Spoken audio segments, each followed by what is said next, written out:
Hey, everybody checking out the Mike and JD Show YouTube channel. Thank you for watching this video.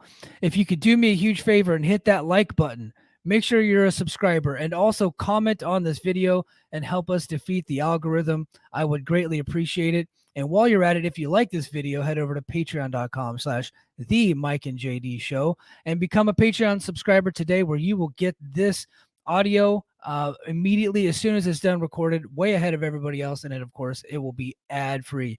Thank you very much. Now enjoy the video.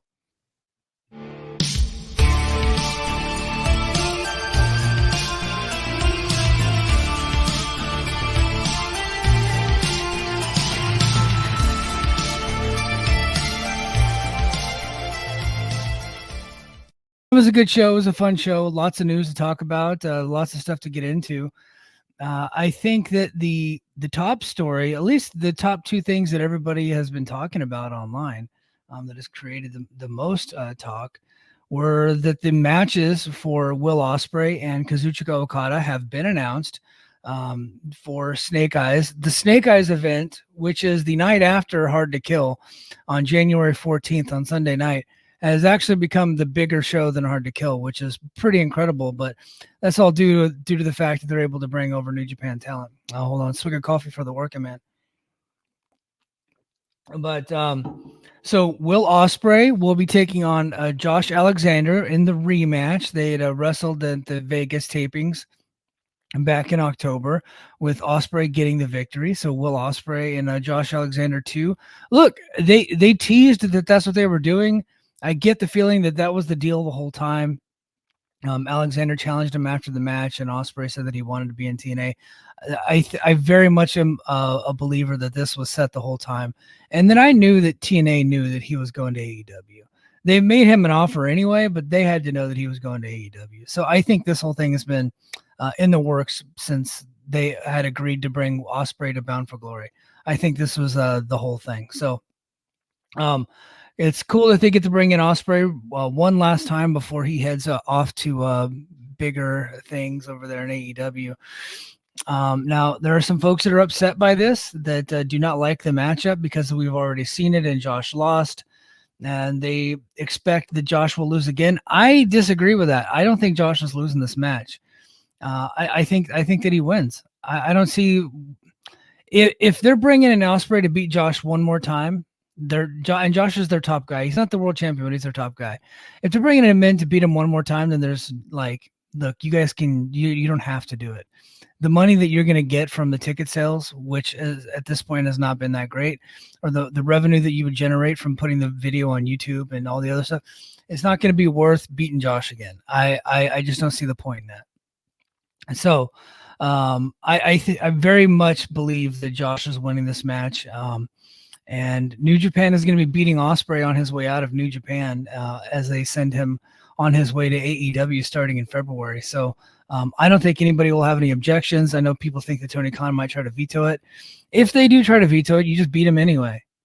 Do a shoot. No, I'm just kidding. Look, there's ways to work around it. That's why my idea was to do a three-way with Saban and then just have, Alexander pin Saban or something, something like that. But they're going to do a straight up match, and I don't think it's going to be any fuckery. I don't think there's going to be any craziness going on. I think it's going to be an excellent match. They're going to try to get that 5 stars as Ospreay bids adieu to TNA and bids adieu to all the other places that he works and goes full time with AEW. I think he's going to go for the 5 stars, and he might actually get it. Who knows? And they have a tremendous match. They tear the house down, and I think Josh wins. And not submission. I think he wins with the Tiger Driver, or the C4 Spike. I don't know why I called it the Tiger Driver. I think it's going to be awesome. So I'm not that worried about it at all. I like it. I think it's going to be great. Now, the matchup that people are most mad about is Okada teaming up with the Motor City Machine Guns to take on Moose, Eddie Edwards, and one Brian Myers. I too was a little bit let down, but I'm not mad about it. And I actually understand the matchup. I know why they're doing it. I totally get it. It makes sense. Is it the biggest match that could have possibly made for Okada? No, but I get the feeling that they think they might be able to get another date on Okada. This is the first time they're bringing him in. I don't think it's the last time. I think that the relationship with New Japan is strong. There are rumors out there that Okada's going to WWE. I just don't see it. I don't think he goes there. I don't think he signs with AEW. I don't think he signs with TNA. I think he sticks with New Japan for the long term. And I think that TNA feels like they're going to be able to bring him back.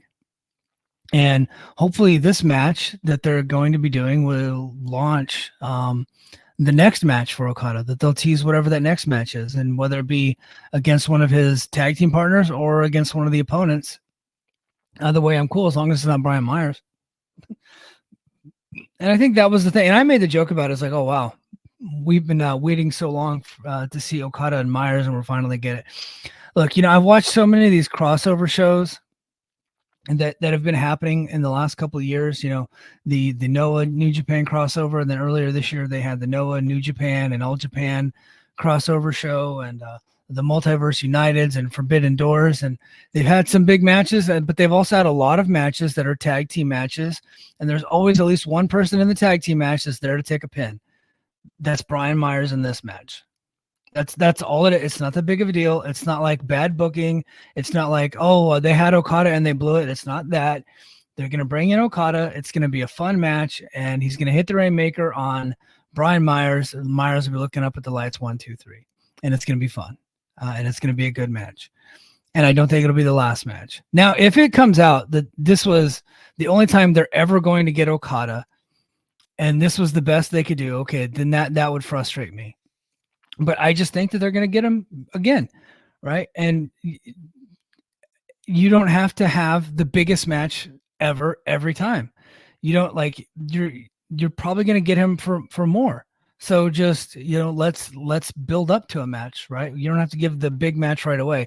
It wasn't like Ospreay where they're like, look, we're only going to get a couple of dates on this guy, so we got to have all these matches with him, like these bucket list matches, because that's what Ospreay was doing. He was going through his bucket list of things that he wanted to do on his way out of New Japan, and he was doing it on the Indies, did it in TNA, doing it in New Japan, and so that's just not what's happening with Okada. Hopefully, there's a long-term play here. I still am a believer that they should put the title on Okada. I think that's a very unlikely scenario. But people do get upset when I say that, so I continue to say it. But I think it's cool, man. It's gonna be fun seeing Okada in a TNA ring, and I think that was the whole point, is to get Okada back in the fold after being away for so long, so much bad blood, so much ill will, to see that bridge has been built back up, and they're gonna bring him in. They're going to treat him like a king, and they're going to put him over. And what would the alternative been? Who would you rather see him wrestle and then put over? There's some politics at play, not much. I mean, could he have beaten Speedball? Yeah. Right. Could they have just done Eddie Edwards one-on-one? Of course. Right. Moose one-on-one? Of course. But this is what we're getting. And I think it's going to be a good match. And I get it. And look, and they're just going to beat Myers, and that's fine. You got a guy there that'll take a pin, no problem. And look, Myers is not a bad wrestler. He's a good wrestler. He's not like anybody that's going to sell any tickets or draw ratings, but they don't have that many of those guys in TNA anyway. So we're going to get Okada, and we're going to enjoy it. It's going to be fine. It's going to be fun, and I'm looking forward to it.